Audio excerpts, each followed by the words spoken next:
Bonjour à toutes et à tous, c'est Fox Tizo. Alors aujourd'hui, je vais vous faire un retour sur mon installation photovoltaïque après un an de fonctionnement, même plus là, pour voir à quel point c'est rentable économiquement.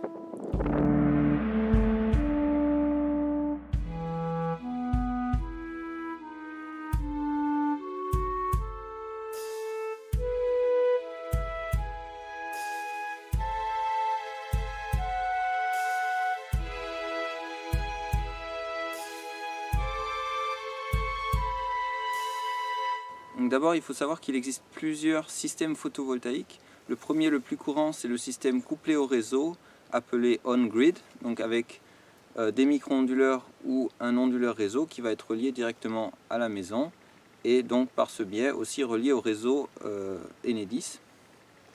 C'est le système qui est souvent aussi appelé commercialement autoconsommation.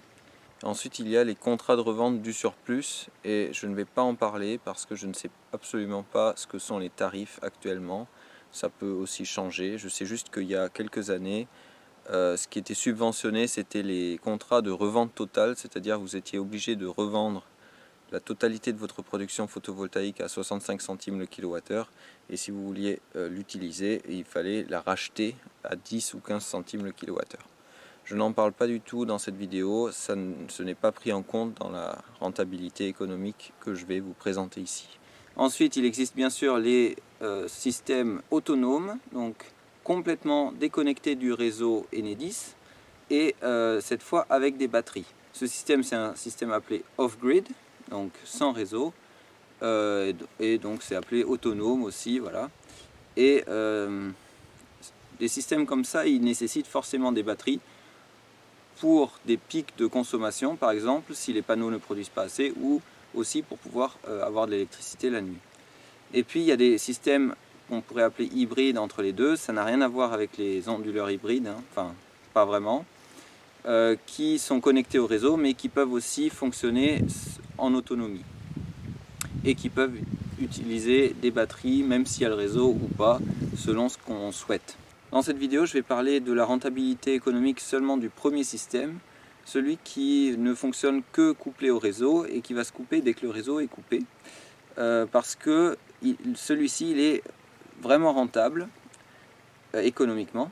Et les autres systèmes, c'est beaucoup plus difficile à apprécier la rentabilité économique en fait. Ils peuvent être rentables par rapport au coût de l'électricité EDF, enfin Enedis, si on utilise peu les batteries, parce qu'en fait ce qui n'est pas rentable dans les systèmes autonomes ou hybrides, c'est la batterie, puisque toute l'énergie stockée dans les batteries coûtera plus cher que l'électricité achetée au réseau, parce que les batteries ont une durée de vie limitée. Plus on les recharge souvent et qu'on les décharge souvent, moins elles vont tenir longtemps et donc il faudra les changer. Et donc ce coût d'achat de la batterie, il va être réparti sur tous les kilowattheures que vous aurez stockés dedans et ça va vous faire un prix au kilowattheure supérieur aux 15 centimes auxquels on achète le kilowattheure du réseau actuellement. Ça ne veut pas dire qu'ils ne sont pas rentables économiquement, ça veut juste dire que si on veut qu'ils soient rentables économiquement, il faut ne pas utiliser la batterie beaucoup et essentiellement utiliser l'énergie solaire produite directement. Passons maintenant au vif du sujet. Donc je vais d'abord commencer par vous donner une idée de mon profil de consommation électrique pour que vous sachiez si vous arrivez à vous identifier à mon profil ou pas. Donc moi en fait je consomme peu d'électricité parce que j'ai pas de ballon d'eau chaude et j'ai pas de chauffage électrique. Donc je suis plutôt dans la catégorie qui consomme peu, mais parmi cette catégorie qui consomme peu, je suis plutôt dans ceux qui consomment beaucoup parce que j'ai 2 congélateurs et 2 frigos qui tournent. Certains qui ne sont pas très récents, donc qui consomment quand même pas mal d'électricité tout au long d'une journée.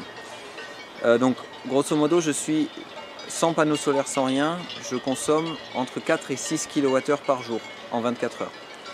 Voilà, donc ça c'est pour que vous sachiez à peu près à quoi ça correspond. On pourra voir plus tard d'autres profils de consommation. Et donc avec tous ces frigos, plus la box internet et tous les petits appareils, j'ai une consommation qui tourne aux alentours de 200-300 watts en continu, en permanence. Parfois ça descend en dessous, parfois ça monte un peu au-dessus. Mais voilà, donc grosso modo je suis à 200-300 watts. Et donc avec deux panneaux de 330 watts, donc 660 watts crête, c'est très bien pour couvrir cette consommation de base, on va dire. Et ça sert à rien d'en avoir beaucoup plus, parce que si vous en avez plus, eh bien, vous allez injecter beaucoup de la production au réseau, et donc vous n'allez pas la consommer vous-même, donc vous n'allez pas rentabiliser l'achat des panneaux, puisque vous n'allez pas consommer votre électricité vous-même. Maintenant qu'on a vu à peu près mon profil de consommateur, on va pouvoir comparer avant la pause et après la pause la facture d'électricité. Avant, je consommais entre 4 et 6 kWh par jour, et donc après ça a descendu à peu près de 1/3, c'est-à-dire je consommais moins de 4 kWh par jour, entre 3 et 4 à peu près. Donc voici ma facture. J'ai essayé d'enlever tous les numéros qui permettraient de m'identifier, mais là vous voyez à peu près ce que je paye. Alors c'est pas pour une année, mais par contre vous voyez que j'ai un abonnement de 3 kW. Voilà, donc c'est le minimum. Et ici ma consommation mois par mois. Donc je vous laisse deviner à partir de quand j'ai installé les panneaux photovoltaïques. Voilà, donc là ça baisse, on ne sait pas trop pourquoi, on est au printemps, ça remonte un peu. Et là il y a une baisse drastique. Donc on est passé de 139 kWh à 93 kWh en mai. Et donc c'est ici que j'ai installé les panneaux. Voilà, donc on voit que pendant tout l'été on reste à peu près stable. Et donc on voit que ça correspond à peu près à 1/3 de diminution de la consommation ici. Et donc pour soutenir un peu ce que je disais tout à l'heure, on voit que ici ça a diminué encore un peu en septembre. C'est parce que j'ai ajouté un troisième panneau. Mais on voit que ça ne diminue pas tant que ça. Donc là on est encore dans les beaux jours, donc on a du soleil. Et finalement, pourquoi ça diminue pas tant que ça? Parce qu'il y a une grande partie de ce que je produis avec le troisième panneau qui est injecté tout simplement, et qui ne va pas permettre d'être consommé. Donc bien sûr ça doit aider un peu quand même pour l'hiver, d'avoir un troisième panneau, parce qu'en hiver on a peu de production, et donc ça permet de compenser un peu ce qu'on produit en moins. Je vous montre l'autre facture. Donc ça c'est celle de l'année suivante. Voilà, donc celle-ci elle est de décembre à juin, donc 141,80 €. Donc on revoit encore les mêmes données, c'est à partir d'ici que j'ai installé les panneaux. En hiver on remonte évidemment. Ici il y a une petite erreur parce qu'ils ont séparé le mois en deux. Et à partir de ici à peu près, j'ai installé mon système sur batterie. Donc on voit encore une fois que ça diminue un peu, ça permet de diminuer un peu parce que je stocke sur batterie et je redécharge des batteries. Mais c'est pas énorme non plus, surtout que j'ai des batteries pas adaptées du tout pour ce genre de choses. Et donc j'essaie de ne pas les décharger beaucoup à chaque fois. En ce qui concerne l'amortissement, c'est un peu difficile à savoir vraiment parce que j'ai rajouté ce troisième panneau et finalement il y a eu des problèmes avec le micro-onduleur qui ne fonctionnait plus au bout d'un moment pendant l'hiver. Donc finalement il y avait deux panneaux qui ne fonctionnaient plus du tout à un moment. Bon, mais grosso modo au bout d'un an, j'ai produit avec ces panneaux photovoltaïques 800 kWh et j'ai injecté 300 kWh au réseau seulement. Et les 500 kWh restants, je les ai consommés. Et donc si maintenant on fait le calcul 500 kWh à 15 centimes le kilowattheure, on obtient à peu près 75 €. Donc ça c'est en un an. Et donc pour amortir maintenant le prix, le coût d'achat des deux panneaux photovoltaïques plus micro-onduleurs qui coûtaient à peu près 500 €, il faut maintenant à peu près 6,6 ans, donc 7 ans on va dire, pour amortir ces 500 € d'achat. Et le reste c'est du bonus, c'est-à-dire vous allez gagner de l'argent sur les 20 ans ou même 30 ans de production photovoltaïque. Alors malheureusement j'ai pas pris de photos des compteurs à ce moment là au bout de 12 mois, mais j'en ai pris vers 14 mois, donc je vous montre ça. Production totale en 1 an et 2 mois, 945 kWh.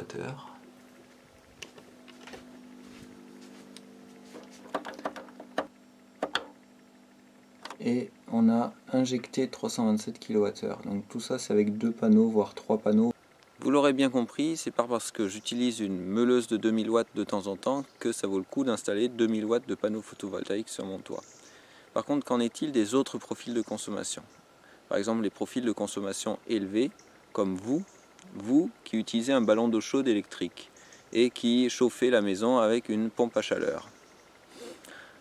Bien, déjà, je vous conseillerais de mettre un panneau thermique sur votre toit pour chauffer le ballon, et puis de mettre une véranda au sud pour chauffer la maison le plus facilement et le plus passivement possible.